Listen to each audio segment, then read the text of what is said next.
আসসালামু আলাইকুম। আমি এখন বানাবো দারুণ মজার একটা ডিমের আইটেম। এটাকে বলে গার্লিক বাটার এগ। খুবই সহজ তৈরি করা, কিন্তু অসাধারণ স্বাদ। যারা ডিম পছন্দ করেন একবার বানায় খেয়ে দেখেন। তো আসেন দেখি শুরু করা যাক। আমি এখানে 4টা ডিম ভেঙে নিছি। এর মধ্যে একটু লবণ দিব স্বাদ মতো, সামান্য একটু গোলমরিচের গুঁড়া দিয়ে এটাকে ভালো মতো আমার ফেটে নিতে হবে। অবশ্য খুব একটা ভালো মতো না ফেটলেও চলবে, মোটামুটি ফেটা হলেই হবে। ভালো মতো ফেটে নিলাম। এখন এটাকে আমার ভেজে নিতে হবে। এখন আমি একটা কড়াইতে এটা হালকা গরম করে, খুব বেশি গরমের দরকার নাই, যাতে পুড়ে না যায়, একটু বাটার ব্রাশ করে নিব, বাটার দিয়ে নিব আর কি।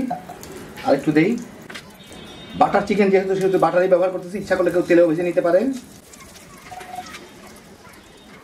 আমি এখন এর মধ্যে এই ডিমটুকু দিয়ে ভেজে নিব। খুব কম আঁচে ভাজতে হবে যাতে ডিমটা পুড়ে না যায়।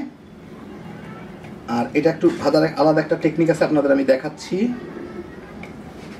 এই যে এইটা একটু ভাজা ভাজা হইলে এইভাবে ফোল্ড করে দিতে হবে, যাতে নিচের টুকু এসে খালি জায়গার মধ্যে আসতে পারে, উপরে একটু ভাজার মতো পড়ে যায় আর কি।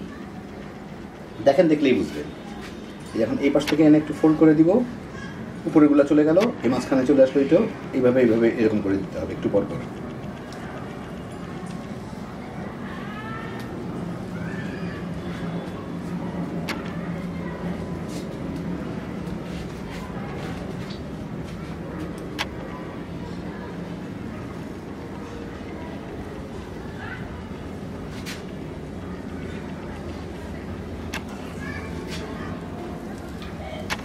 এখন এগুলাকে টুকরা টুকরা করে দিলেই হয়ে যাবে।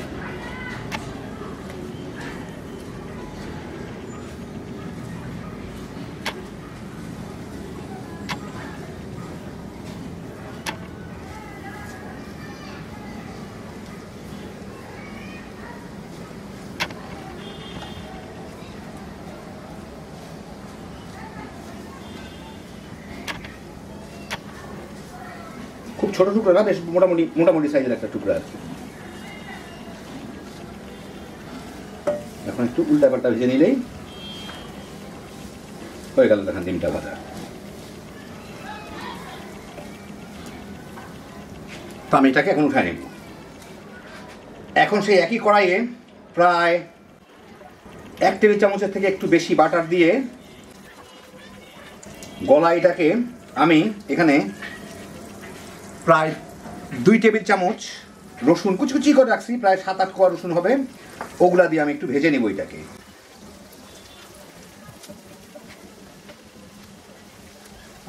আমি এখন মাঝারি আছে ভাজতেছি। আর ডিমটা ভাজার সময় আমি প্রায় মাঝারি আর লোয়ের মাঝামাঝি, অনেকটা লোয়ের দিকেই এই টেম্পারেচারে ভাজতেছিলাম, এই জালে ভাজতেছিলাম আর কি। এখন মাঝারি আর জালে ভাজতেছি। রসুনগুলায় হালকা বাদামি দাগ লাগা শুরু হলে এটা খুব দ্রুত বাদামি হইতে থাকে, বেশি সময় লাগে না ভাজতে। আমার প্রায় 1.5 মিনিটের মতো লাগলো। আমি এর মধ্যে আধা চা চামচের মতো গোলমরিচের গুঁড়া দিব।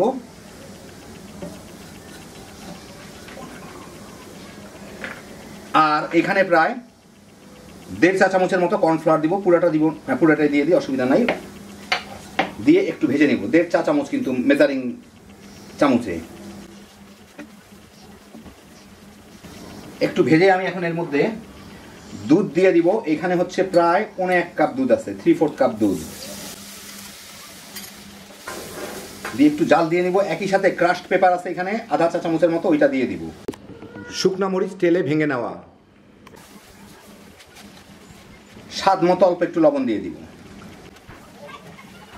জাল দিলেই দেখবেন ঘন গ্রেভি হয়ে গেছে।